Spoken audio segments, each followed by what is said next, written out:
We are on Daf Pei today, and we are on the second line where there in this Gemara is a dot. Maybe some Gemaras have two dots. I have a dot. So you have the same Gemara as me. The Mishnah said an interesting halacha, which again was not so related to our earlier stuff. Well, very vaguely related about difference between large animals and small animals. And the halacha was that you're not allowed to raise behimah daka, a small animal in Eretz Yisrael. Not clear why. Presumably, the Mishnah made it sound like it's because it's actually a big debate as to why. But one possibility is that these animals will graze, they get out, they eat. That's what animals do. And although, of course, all of our forefathers were shepherds in the land of Israel, that was at a older time when there was less maybe population. These are some of the explanations from the Rishonim. There were less people there, there were less Jews there, and the land was free, basically. But once it's populated, if you graze your animal and someone else is going to eat someone else's field, you're going to steal from them. Remember the whole Lot Avram thing, and that's where our Mishnah said that in the forest you're allowed to have your animals eat, just not in the populated areas. That's one explanation. It's not the only explanation. There's a whole other explanation, which is that it's basically because they ruin the land, so it's not so beautiful. So that potentially, even if you own the land, you're not supposed to raise them because it's not covered for the land, and we now want the land to be agriculture, which I guess is a little bit more complex than grazing. But either way, that's the halacha. It was the halacha. Says the Gemara on the top of Daf Pei, second line, Shalut Hamidavat Rabbi Gamliel. The students asked Rabbi Gamliel, Mahu ligadel, are we allowed to raise animals? Says Gemara, Amar Lam, he said to them, Mutar, you're allowed to. Ask the Gemara, that's the contradiction of our Mishnah. That's none. Our Mishnah says, Ein megadlin, you can't raise them. Now, Rabbi Gamliel could argue with our Mishnah, but it would be strange, for all of a sudden him to do that. Ella hachika ba'amine. What they were asking him was not, can you raise them? The Mishnah says you can't raise them. But the Mishnah gave exceptions for times where you needed an animal for a feast, or you were a butcher, or you had to use it. And so the question they asked for him was, Ma'u lishot, can you save them? Lishot means can you keep them around if you're going to be using them, right? And so the question was, how do you keep them around? Amar lahem mutar, and he said to them, you're allowed to keep them around for, before the holiday, before a party, before a wedding. But during the time that you keep them, you can't let them go out and graze in someone else's field or maybe anywhere. Ella koshra b'karei hamita. You have to tie them to the bedposts like they did in Egypt potentially, right? And you have to tie them up to keep them from going out and eating, so that even though you're allowed to keep them, you still have to be very careful that they don't go and graze illegally. So what kind of animals are included in this? Well, sheep, goats, small animals. Okay, but not like domesticated animals like that from like a farm, such as like, I don't know, a rabbit. The Gemara's going to ask about a chaya. Rabbit would be a chaya, I think. Okay. It doesn't say chaya, it asks about deer, but it would be the same thing, presumably. Okay. It's very tricky. So there's a huge amount of debate, which I'm A, not qualified, and B, gets very complicated, right? Up till 100 years ago, this was like most other debates in the Gemara, very theoretical, right? It's only in the last century plus that it's become very, very relevant, of course. And so the Rabbi Yosef Karo, apparently, I don't actually know all the sources of what says to some version of this, that it doesn't really apply anymore, even though, of course, he lived in Israel, right? He lived in Sfat.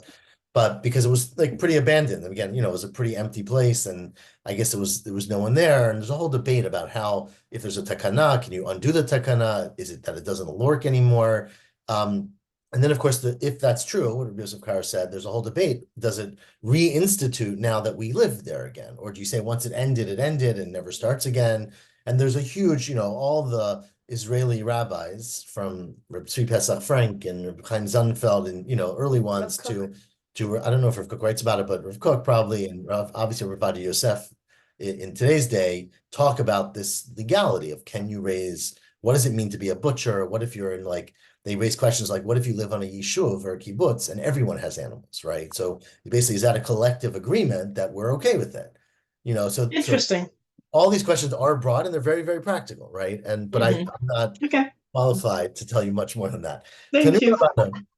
Says the Gemara, there's a story in the Braita, Maaseh b'chasid echad, we're 8 lines from the top. There was a chasid echad, elsewhere it talks about who this might be, but a very righteous person, shayagonach milibo. I think the best translation is that he groaned from his heart. So he had some illness. It seems to me, I'm not sure, I haven't seen other people say this. Rashi uses a French word, philidra. I don't know what that means, Lorraine. Tuberculosis. But Rashi, here it says it means to groan, to like fetch, basically, hit anach. But then Rashi sort of makes it sound. I thought Rashi made it sound like it was One like second, let me look. right? Rashi's he was so ache b'pnei ka'ev leiv. He cried out because his heart hurt, which again it could be angina, like chest pain, but it could also be like depression, or despair. So it's not really clear to me, because then Rashi says, what's the word? Lo hayachol yishiv rucho. So most I remember learning this as you couldn't catch his breath, right? So that is sort of a medical. Yeah, I mean there is like a disease where actually the heart like is like bigger than it's supposed to be, right? Yes, there are many diseases of the heart that Right. it's called cardiomyopathy, that one. But yes, this field I could talk about, but it's not clear to me. And the story itself is very unclear because you'll see why in a second. But either way, Okay. we are 8 lines from the top. There was one righteous guy. He was either his heart was weak or his psyche was weak, but he had some illness. And they asked all the doctors, all the specialists, what to do.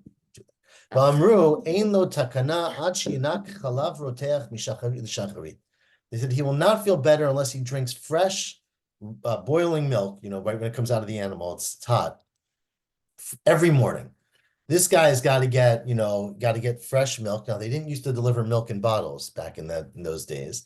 So what he had to do to get fresh milk every day was haviolo aiz. They brought him a goat. The kashrolo b'karei amita, they tied it to the bed, and every morning they would milk this goat, and they would get some goat milk, and he would drink it. He would drink from it every day. And it sounds like it helped him, but not enough, because he was still pretty sick. The yamim, so as the time passed, nichnesu chaverav levakro, all his buddies, all his other rabbis, came in to visit him. But as they came, they knocked on the door, they opened the door, and the first thing they see is a goat tied to his bed. When they saw the goat tied to his bed, they turned around and left. They said, there's what we call armed robbers in this house, meaning the goat is prohibited from being around because it goes and grazes and takes other people's things, even though his was tied up, but there's a takana that you're not allowed to have one. We're going to go in and support this. So we cannot get around this. Yashvu, now, again, it's really unclear because if he was really sick, why, all these rules should be, obviously if he was cholesh, yeshbo sakana, you would allow them to do this in a heartbeat. The question is, what if it's cholesh ain't bo sakana? What if it's not even that? He's like, there's different levels of chole on Shabbat. Maybe he was just depressed, or I don't know, just depressed, but he was, maybe it was something where he could still function, but anyways, so it's really unclear what you can do for health, right? But Yashvu Badku, because they were all of a sudden, they knew this guy, this Chassid, and they thought he was such a great man. All of a sudden, you find out that he's not so great because he's got a goat in his house. So they were like, what else don't we know about him? So they checked his whole history, did a whole background check on him. You know what they found? Nothing. The only thing they found without a character was that the one time he broke the rule was that he kept this goat around. The afun, but even though he had probably, again, this is the question, even though presumably it was okay, bishat mitato, when he was dying, which might have been at the same time from this illness, Amar, he said, yodeani, I know about myself, she'im bi avon ala oto is, shavarti al divrei chaverai. The only sin I've done that I feel guilty about is that I kept that goat.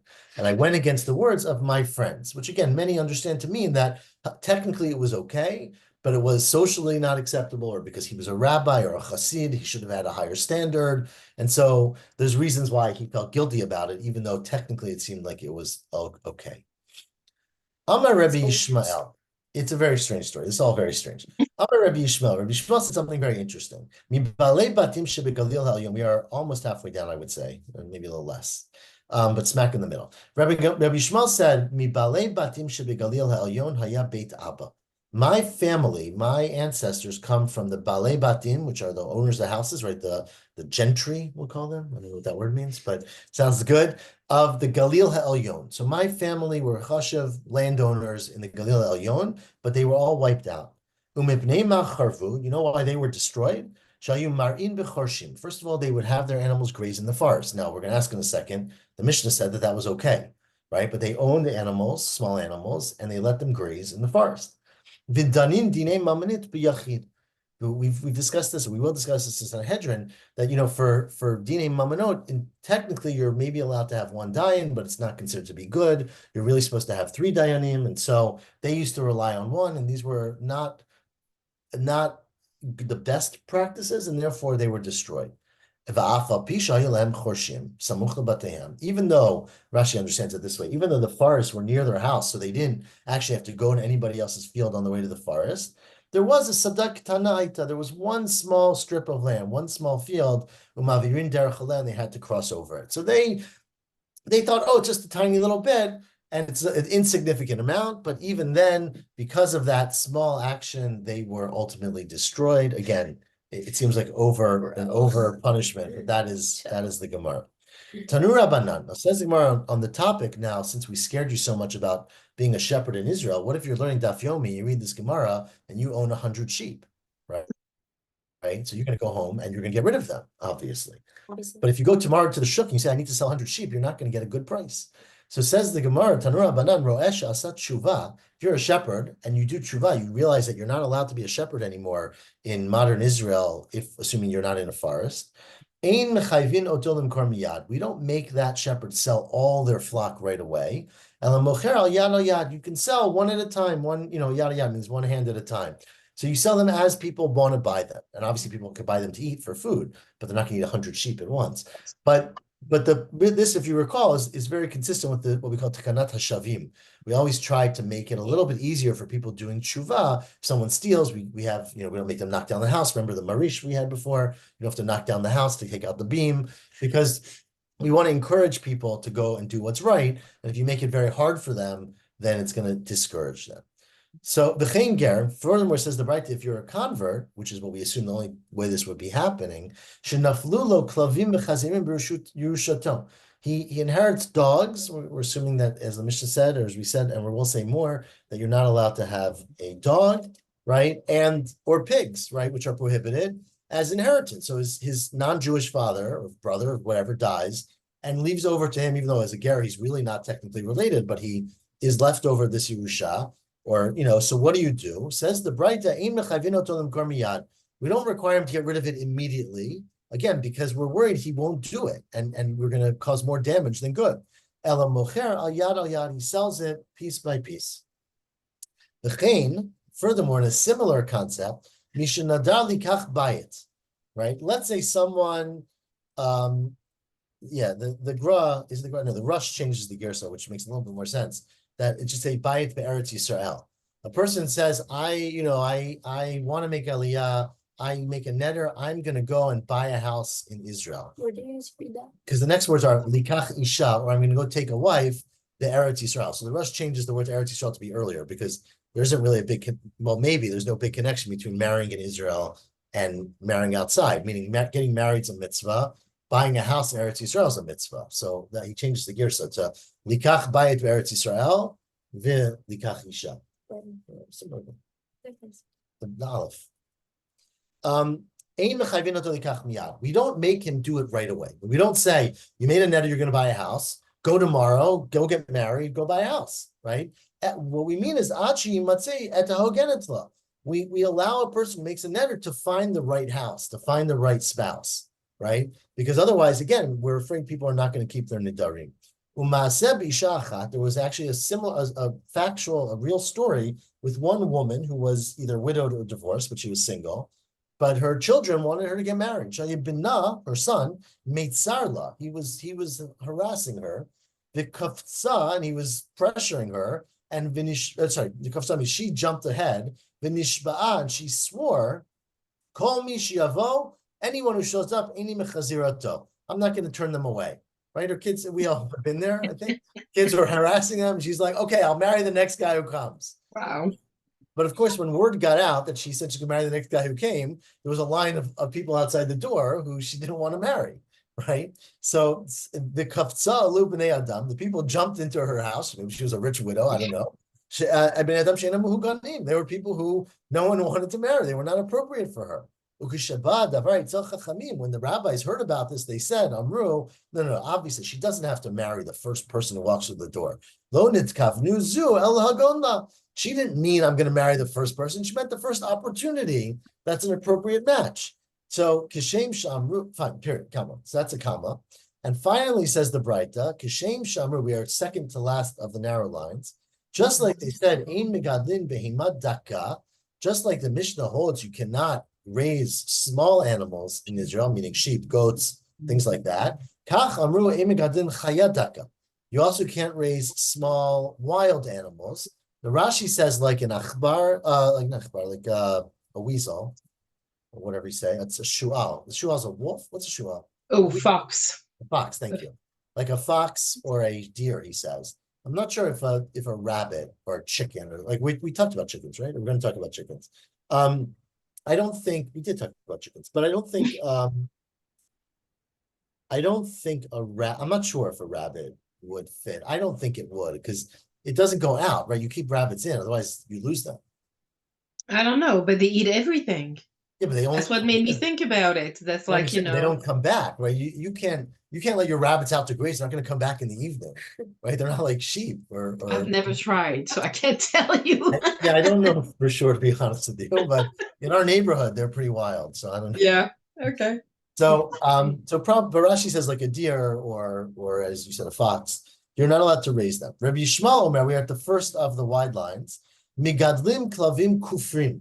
Rabbi Yishmael says you're allowed to raise dogs that are kufrim. I don't know how the word translates the word kufrim. Miniature. So Rashi has two explanations. It's very funny. Rashi has one explanation that's miniature dogs, like they're show dogs, like you'd bring on the bus with you. I don't know. And so those are not going around and trampling on people's fields or eating anything. Rashi's other shot is that it's huge dogs, right? Dogs that are like for hunting, where they're not going out and causing trouble. Right? They know exactly their job, and they're not essentially wild dogs. They're super trained dogs. So he has two explanations. I don't know how the word though kufar means either one, but those are his two pshatim. V'chatulim, you're allowed to have. Charlie's not here, unfortunately. It's probably good for him, as we're going to get into the Gemara. But this Braita says you're allowed to have cats in Israel. V'kofim, and you can have monkeys. V'chodot snaim, you can have chodot snaim. I don't know. I saw a translation of some word which I didn't recognize. Bush weasels. Well, so that's what the word. So chodah means a weasel, and snam means a bush. But there was in somewhere I looked, they had an animal that had we'll see in a second, very short legs and was like a cat. It had some funny word. I'm gonna try to find it. 1 second. I might have it open here. No. Sorry, everyone. 1 second. I want to find this because maybe other people are familiar with it. A genet, Genet.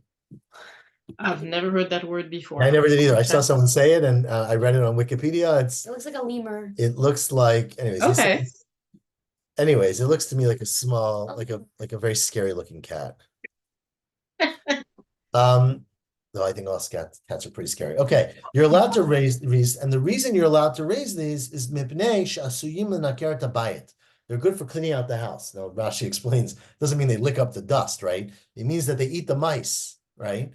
So they're important. I mean, that's what the actually that's what they did in Israel. They brought the cats to get rid of the mice that were going all around. And look now, they can't get rid of the cats. Right. I heard, I don't actually remember exactly where, that they actually used to have monkeys in Israel, but the monkeys died or something. But before cats, but that's what this Braita is saying, that you can have monkeys. Yeah. I guess they kill rats and snakes and yeah, snakes also. Anyways, you're allowed to have these. Says the Gemara, "My chodot snaim." What are these, as you call them, bush weasels? Amar Rav Yehuda, it's a shartza chartza.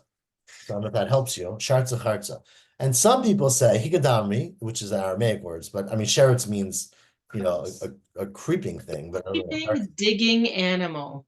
That's very helpful. Higadamri. I know. The reason they're called charza is the katina shakya. They have small legs. They have small thighs. Right, so they have a long body, which is what this animal that I mentioned before, but has very small legs. Viraya beni vardina, and they graze between the thorns. Right, they live like near rose bushes. I guess they're very hardy, so they're not scared to eat near the rose bushes. The umay shartza, and the reason that's the charza. The reason they're called shartza, which is like a sheretz, is the mitatay shakya, because they have such small legs that they basically creep on the ground. So they look like a creeping thing. but they're not. They're mammals, and they're good for the cats. They're good for killing smaller animals, and therefore you're allowed to keep them. So Amr, here the art scroll says some identify this animal as the porcupine and oh, others as the stone marten. so neither are the ones I said. Okay, I I know know. children love this. Yeah. But anyway, so I read whatever it was. I think it was Steinsaltz and Gannett. I don't know where any of this is based on. Amar of Yehuda Amar Rav. Said Rav Yehuda Amar Rav, 4 lines from the wide lines. Asinu atzmenu b'Bavel Eretz Yisrael behemah daka. Although this Mishnah talked about not having this in Eretz Yisrael, we basically in Bavel we treat ourselves like Eretz Yisrael. It's one way to look at it. And again, it could either be because there's so many Jews living in Bavel that there's also Geneva, or because we treat Bavel as a special place. Amar Rav Ada bar Ava to Rav Huna. So Rav Ada bar Ava said to Rav Huna, "What about the Dachmai? Well, what about your animals? I know you have 3 goats behind your house, right? In Bava, right? So Amar Le, he said, mine, I'm not worried about mine. This answer is very bizarre. Didan kaminter lu chova. Chova, which is what his wife's name was, Chova, sounds like a little bit of a pun, right? She watches them. So I'm not worried about having, again, that's really questionable, right? That if you can't have them, you can't have them, even if your wife is watching them very well. But his response was, my wife watches them. So Amr Le, Rav Ada bar Ava said back to him, Chova tikbarinu lebena. Now, one explanation is that he's basically cursing her. He's saying Chova should bury her sons because you're not allowed to have these animals. She's inappropriate. She's keeping them. God. Tosfos really doesn't like that for many reasons. So he says it was a question. Has Chova buried all her children?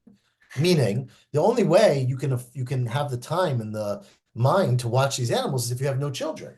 But if you're running around after your kids, right? If you're keeping the You're house the also way they running would, after you can't rabbits. also run around after your, not rabbits, but after your goats. So did Chova bury her children? But of course, when a rabbi said, when a chacham says something like that, it becomes a curse. And in fact, says the Gemara, Kula Shnei Rav Ada bar Ava, as long as Rav Ada bar Ava was alive, Lo Ekayim Zara L'Rafuna Michova. Rav Huna never had children of Kayama, children who survived, right? Unfortunately, back then, up to like 100 years ago, right? Majority of children died and didn't grow up. They never had children who grew up. Ikadamri, yep, it was horrible. Ikadamri, some say, Amar Rav Huna Amar Rav, that you know what Rav Huna said in the name of Rav? Asinu atzmenu bebavel ke'eretz Yisrael behema daka. We made, they probably take out the word Amar Rav because it doesn't make any sense, right? Rav Huna said, Asinu atzmenu bebavel ke'eretz Yisrael behema daka. We have a practice in Bavel of prohibiting people to raise and to graze behema daka, small animals, like Eretz Yisrael, Michi ata Rav the Bavel, from the time that Rav came down to Bavel. If you recall, we've had this many times, right? Rav was a student of Rabbi Yehuda Nasi, and he was born and lived in Israel. And after Rabbi Yehuda Nasi died, I think after he died, he decided to go down to Bavel, which was a very radical move, right? And with him came tremendous, authority, because he was the authority, and students and yeshiva, and he built it up. So Rashi always understands, Rashi brings both pshatim here, that I'll say the second one first because I like the first one better. The second shot is that they weren't that educated in Bavel, right? They didn't know all the rules because they weren't the center of learning. When Rav came, he brought all the knowledge, him and his group. And so they didn't actually know about this halakha, they didn't know that much about it. Or you could say Bavel was not, that respected back before Rav, but once Rav came, Bavel had a renaissance, and Rav brought it. The other explanation Rashi quotes here, which I think is even nicer, is that in fact, not only Rav actually, because Rav came to Bavel, everyone else came to Bavel. So that there wasn't a halacha in Bavel because there weren't a lot of Jews there. But once Rav came to Bavel, everyone moved to Bavel. And so, really giving that authority to Rav, that he turned it into essentially this new center of Judaism, and therefore the rules in Bavel now became similar to the rules in Eretz Yisrael. Says the Gemara now, 2 lines in the bottom, a story that happened, a very scary story, Rav and Shmuel and Reb Asi. Now, just to give you some direction here, Rav is the senior, Rav Asi was his student, Shmuel was the junior person. So the 3 of them, who were all great rabbis, Ikla lebei Shavua haben. They came to a Shavua haben, which probably means a Brit, right? A week of the sun. That's the 8th day. V'amri lebei Yoshua haben. Some say it's Yoshua haben. This is very interesting. What's a Yoshua haben? So Rashi says it means a pidyon haben, right? When you redeem the son, because Yoshua means pidyon. Tosfos really doesn't like that, and Tosfos says that maybe it means, this is a very interesting thing, that maybe it means that they would make a party for a child when they were born alive. because they were basically saved from the womb in essence, because so much could go wrong, and so but again the odds were so against you. And then there are some who say that actually this is the source of a shalom zachar, that you're basically celebrating the kid was born alive. The question is why you don't do it for a boy and not a girl. That's a whole different question. But anyways, they came. But Rashi's pshat is that it's a pidyon ben. So they showed up at this party, but the problem was that when Rav and Shmuel and Rav Asi showed up, they couldn't figure out who should walk in the door first. Now Rav's the oldest, so Rav should go first before Rav Asi. Rav Asi is a teacher of Shmuel, so he should go before Shmuel. The problem was, as we're going to see in a second, Rav had done something really mean to Shmuel, and sort of because he felt guilty, he said at some point, "I'm never going to walk in front of Shmuel." Oh my God. So they were really stuck. So says the Gemara, Lo ayol Rav lo ayol kamei Shmuel. Rav said, "I'm not walking in front of Shmuel," and Shmuel said, "I'm not walking in front of Rav Asi because Rav Asi is my teacher." And Rav Asi said, "Lo ayol kamei de Rav. I'm not going in front of Rav." So they stood There was outside. only one entrance to the house? Yes. So they stood outside. So, and of course the bris was late, as it always is, because the rabbis were waiting outside. So Amri, they said, Man nirtach, who should wait nitrach, who should wait outside? So they said, let's have Shmuel, who's the junior person, wait outside. And then Rav and Rabasi, they know what their score is. Rav goes first, Rabasi goes after him. And then a few minutes later, Shmuel will walk in. Neti Rav Rabasi, v'nirtach, says Gemara, asking our 3 lines on top, why doesn't Rav stay out? Or Ravasi? I mean, you could solve the problem by any one of the 3 staying out. Says the Gemara, no, because the truth is that Shmuel was the junior person, right? So it made sense for Shmuel to go last. The only reason that Shmuel couldn't go in right after Rav is because Rav had made an acceptance. Rav had made a takanan himself that he's never going to walk in front of Shmuel. Says the Gemara, 4 lines from the top. Rav milta ba'almahu avad Shmuel. Rav just said words, meaning it wasn't technically necessary, but it was mishuma huma ased dilatia. Right? There was a story that Rav cursed Shmuel and caused all kinds of trouble in his life. And so, Ad B'rei Rav aleh. So Rav had said, I feel guilty, I feel bad, and I'm going to never go ahead of Shmuel. I'm going to give him respect. Rashi quotes a little bit. It's a story where, if you recall, Shmuel was a doctor, and Rav was once very, very sick, and Shmuel prescribed these medications for him, which made him better, but in making him better, they made him worse. Right? They made the Gemara goes through in Shabbos, right, where he gave him this concoction. He had terrible diarrhea, and he was just in terrible shape. Oh, chill out. But he got better. But Rav was so angry that he cursed. He said, whoever made this concoction for me should never have children, never have sons. I think Shmuel only had daughters because of that. Should never have sons. So then Rav found out that it was Shmuel, and he felt really guilty, and he knew Shmuel was really trying to help him. So he treated Shmuel with respect, even though Shmuel he was really his junior. So therefore, that's what happened in the story. Now, unfortunately, the sad part of the story, as you're going to have to hear in a second, is Adahachi Vachi, 6 lines from the top, as they were sitting outside chattering, no one was watching the baby. And Atta Shundra and a cat came, the kat'e liyada dianuka, and it cut off the arm of the baby. It chewed off the arm of this kid. Nafik Rav Vidarash, that's why I'm glad Charlie's not here. The Rav went out and he said, Chatul, cats are vicious. Mutar lahargo. If you see a cat, you can kill it. The asur l'kaimo, and you're not allowed to own a cat. The ain bo mishum gezel, and there's no robbery. If you see a cat and you take it, you're doing the world a favor. The ain bo mishum hasheva avedala ba'alim, you don't have to return it to its owner.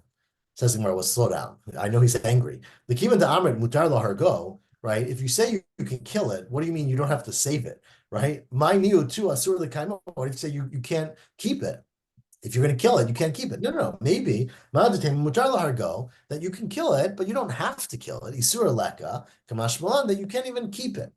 Amri, they said, if you say that there's no stealing, of course you don't have to return it, right? You can keep it or you can get rid of it. My niu too, why do you say you don't have to return it? That's saying, Amr Ravina, even lo even the skin of the cat, which you might want to use to turn into something. Cats are so bad because of this ma'aseh that they just have no place in society. Ask the Gemara, if you recall, we just discussed in Amud Aleph, Rabbi Shmuel said, you're allowed to have a cat, right? It was Rabbi Shmuel, I think, though here it says someone else, that you're allowed to have a cat because it gets rid of your mice, right? We go to Rabbi Shmuel. It's actually interesting, right? So the Masorah Shas Mind points out here on Amud Aleph that the Gemara right now says the exact same quote from Rav Shimon ben Elazar. So I'm not sure which one is actually correct. But on Amud Aleph we said Rabbi Shmuel. And now we quote the same Braita Where am I? Meitvei, Reb Shimon ben Elazar Omer. Reb Shimon ben Elazar says, "Megadlin klavim kufrim v'chatulim v'kufin." Right, you can raise these small dogs or big dogs, v'chatulim and cats, v'kofim and monkeys, v'chodot snaim and these whatever you called them, these small animals, right? Mipnei shesuyim l'naker tabayit. So the Bright clearly says you're allowed to have a cat. Why is Rob so angry at the cats for? Doesn't matter. The answer is, what's the answer, Rosa? There's different species of cats. There's very violent cats and there's well-behaved cats. Lokasha ha'be'uchma ha'bechifra. Depends whether it's a black cat or a white cat, right? Which one's better? No, the black cats are the good ones. The white cats are Aren't they bad luck? Well, bad luck doesn't mean they eat kids. I don't know. Says well, what do you mean? So the white ones are off limits, but the black ones are fine. Keep your black cats all day long. I don't know what happens with red cats. Said the Rav Uchma Havi. Says but how could that be? Rav's story was with a black cat. So you're saying black cats are good. How can that be? Is that not a new cat? Says no. Of course it's a black. It happened to be a black cat. But it doesn't really matter what color the cat is. What does matter? The genetics. And that was a black cat that had a white mother. So the genes were aggressive genes. So yeah, maybe the father, maybe it had some mutation. You could change the color. Don't mean you change the cat. So there, Hatam Uchma Bar Chivra Havi. It was a black cat, but its mother was a white cat. And so it was a vicious cat. Ask him, that's not true. I mean, by the Ravina. Ravina asked this, Ravina was very worried about this question. He was interested in cats. The boy Ravina, first wide line, if you have an Uchma Bar Chivra Mao, if you have a black cat who comes from a white cat, are you allowed to keep that cat? Because remember, white cats are prohibited. Black cats are okay, but this was a black cat, but it came from a white cat. So, and you're saying that Rav said that was what you could throw away. So you're right. But the Ravina was asking a question. If you had a black cat, the Uchma, Bar Chivra, that came from a white cat, that came from a black cat, Bar Chivra, Bar Uchma. So the grandmother was black, then white, then black.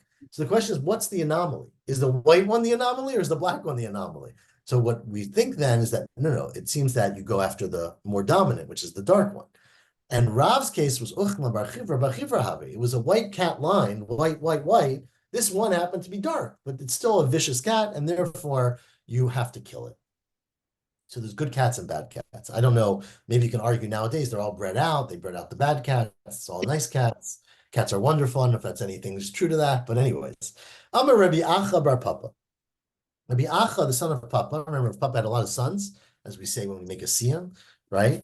Which hopefully will be in a month or so. Rav Acha Bar Papa said in the name of Rabbi Abba Bar Papa, Mishum Rabbi Ada Bar Papa. Now some say that actually they quoted them in a different order. Amri Lamer of Abba Bar Papa, Mishum Rabbi Chia Bar Papa, Mishum Rabbi Acha Bar Papa. And some say Amri Lamer of Abba Bar Papa, Mishum Rabbi Acha Bar Papa, Mishum Rabbi Chanina Bar Papa. Remember, there's 10 sons, right? We say Ada Bar Papa, Abba Bar Papa, Chanina, Rafram Bar Papa. Anyways, they all said the following halacha. Matriun al chichuch b'Shabbat.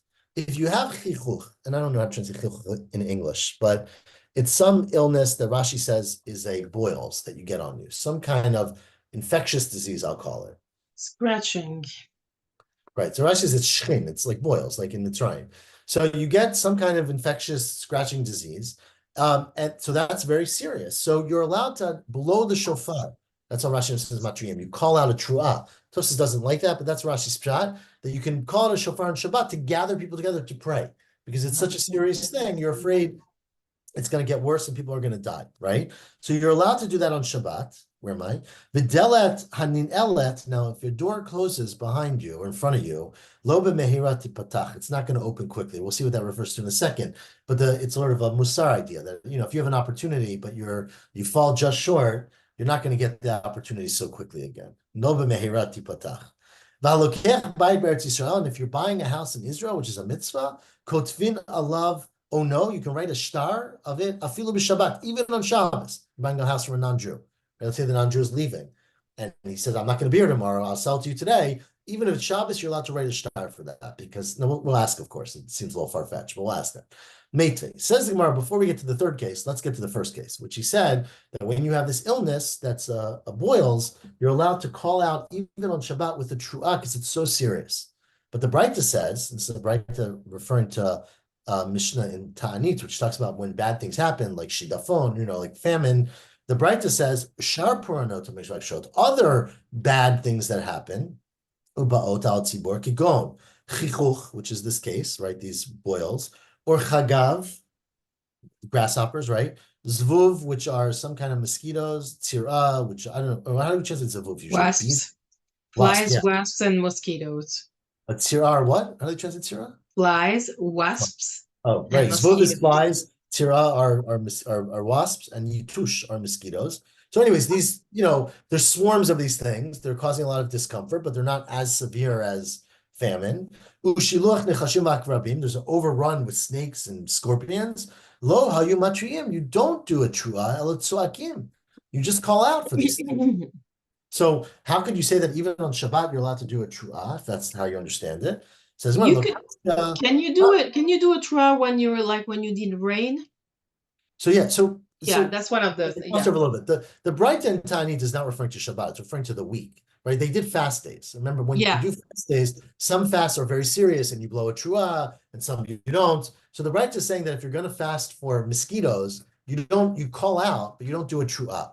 So Tosas understands that in fact you wouldn't even do a trua on Shabbat, even according to this opinion. But if you did during the week a trua, then you would call out on Shabbat. The fact they don't even do a trua during the week means you can't even call out for it on Shabbat. So, but this braita implies that you don't need to make a trua. And Ravada Bar Papa and all his brothers said you do make a trua. It says, depends on whether it's a dry boil or a moist one. And it's not clear, there's a big machlok at which one's worse, right? Some say the moist is worse, maybe it's infected. Some say the dry is worse because maybe it's like cancerous growth or something, that's not going to respond. Either way, Damar Bishub and Levi, Shchin Shevia Kadosh Baruch Hu Mitzrayim. This is last week's parsha, right? Yep. The boils that Hashem brought on Egypt, Lachmi bechutz v'yaveshim b'fnim. They were both. They were boils that were liquid on top, but the bottom part was dry. Shnemar vayihi shchin ababuot. They were shchin that was bursting, like blistering. Poreach ba'adam u'ba'behema. They were flowering on top of people, meaning the base was dry and then the moist part was on top. So that's the first halacha. The second thing they said was delet haninelet. If the door shuts in front of you, lo b'mehirati patach, it's not going to be open so soon. Ma'hi, what was he referring to? Are they referring to? Marzutra says smicha. This is referring to smicha. If you are, you studied and studied and studies, you're about to defend your thesis, you're about to get smicha, which obviously then was a very rare thing and a very serious thing. And we had many stories where like they were trying to do smicha, but the Romans came and they had to run away. And, that obviously because that was one of the things that they were against. If you were ready for it and things happened that you couldn't get it, it's not going to come again so soon. Don't just think it's going to happen. So make it try to happen. Others say, Rav Ashi says, Kol hamiri'in lo, anyone who they do bad to, right? Meaning your cards seem to be not going your way. Lo b'mehira mativin lo. They're not going to switch around and be kind to you so soon. So if you're, sometimes it happens for whatever. You think things are happening well and then a bad draw, you're not going to turn around so quickly. And Rav Achim Bar Difti said, no. If something bad happens to you, you're never getting it again. You're never going to get that thing again. And says that's not really true. He was saying it because he was angry. Velohi, Rav Achim Difti milta the nafshi hu da'amar. He was talking about his personal experience. And Rashi again makes reference to a Gemara in the Bava Batra, which we are going to have eventually, I guess, that the Rav Achim Bar Difti was basically in the running to be the Rosh Hashiva, or the Nasi. And they nominated him and they were going to do it. And on the day they were going to announce it, someone else, Mar Bar Rav Ashi, I think, showed up in the Beit Midrash and they were like, wow, this guy came. You want to give a speech? You want to be our Rosh Hashiva? And Rav Achim Bar Difti never got his chance, right? And so he was like regretting his life that like they told me I was there, and I got the last day they pulled it away from me, and I never, they never came back to me. So, anyways, that's a lesson for life. I'm not sure what the lesson is exactly, but try to take your shots. And the final halacha, which is more relevant to what we've been talking about, which is 6 lines from the bottom, middle of the line. Halokech bayit be'Eretz Yisrael. If you buy a house from a non-Jew in Eretz Yisrael, that's a mitzvah. And kotvin alav ono afilu b'Shabbat. You can write a shtar. You can write a contract even on Shabbat. Says, what do you mean? Of course you can't write on Shabbat. B'Shabbat salgedaita. But you're saying you go write on Shabbat. Ella, what we mean, kedamar Rava hata.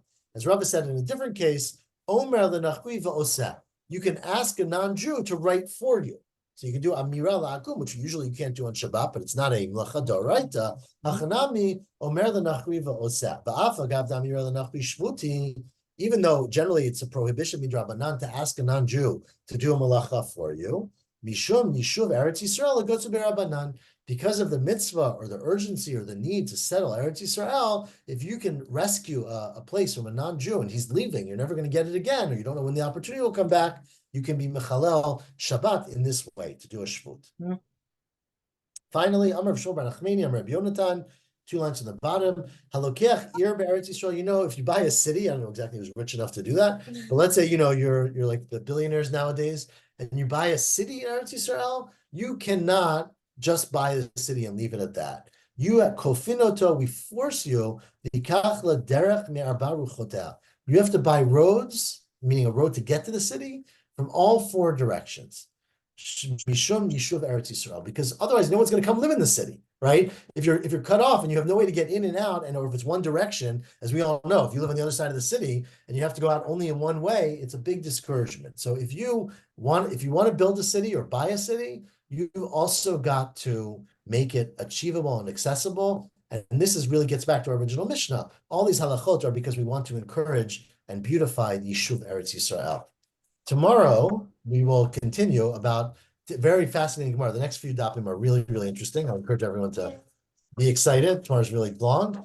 That Yoshua made 10 takanot, it says, when he gave out the land that were basically like baseline conditions. Like, on this condition, we're giving the land, and we'll see that some of them were about having roads and derech and all these kind of things. I don't fully understand that. The first shot of Rashi earlier when you said Rav brought a lot of people with him to Bava. The Jews were in exile in Bava. Why would people want to leave Eretz Yisrael to go to Bava? So one second. Exile to Bava. Remember, Rav lived like 4 generations after the destruction of the Beit HaMikdash, right? There were 150 years, more than that, right? Maybe 150 years. So Jews that remained in Israel were not in Jerusalem. And then they were all killed in Bar Kokhba, which was long before Rav too. They lived in the Galil, and they were in tremendous poverty. And I guess Bavel seemed to be a more prosperous area. Rav made the decision not everyone agreed with, right? Rabbi Yochanan and his group, the Talmud Yerushalmi, stayed back in Israel in Tzipori. But Rav went to Bavel, and a lot of people, Rav was the most prominent person. So once Rav made that decision that we're reconstituting a center of Judaism in Bavel, now again, there were Jews already there, but Rav expanded it tremendously. And therefore, when Rav came, there was a renaissance in Bavel, according to that pshat of Rashi, based on people, right? The other pshat, second pshat, is that was knowledge, that Rav brought knowledge that they didn't have because they weren't as connected to the Masorah. But the first pshat is that many, many people came with him as well. But really, the goal would be to make Aliyah, not Yeridah. Well, I mean, this is a very philosophical debate, but one would argue in Rav's case, the goal was to preserve the Jewish people, right? And if the land of Israel under the Romans was not hospitable to life and to learning and to continued growth, they were going to go somewhere else, like America, which is what Bavel was, right, where they could continue. But it was quite controversial. But I mean, obviously, in our tradition, Rav's Talmud, the Talmud Bavli, is what got precedence over the Talmud Yerushalmi. So that it did sort of win the day in some ways, but it was a long process, right? Rav was the first generation of Amoraim in Bavel. Anyways, it's fascinating, and what it means for today. These are all really great questions, but we're going to stop there, let you think about it. And I'm back, so God willing, I will see everyone again. Let's say Shabbat, but tomorrow morning with Dov. Thank you. Shavua Shavua Tov. Tov. Thank you. Thank you. Good night.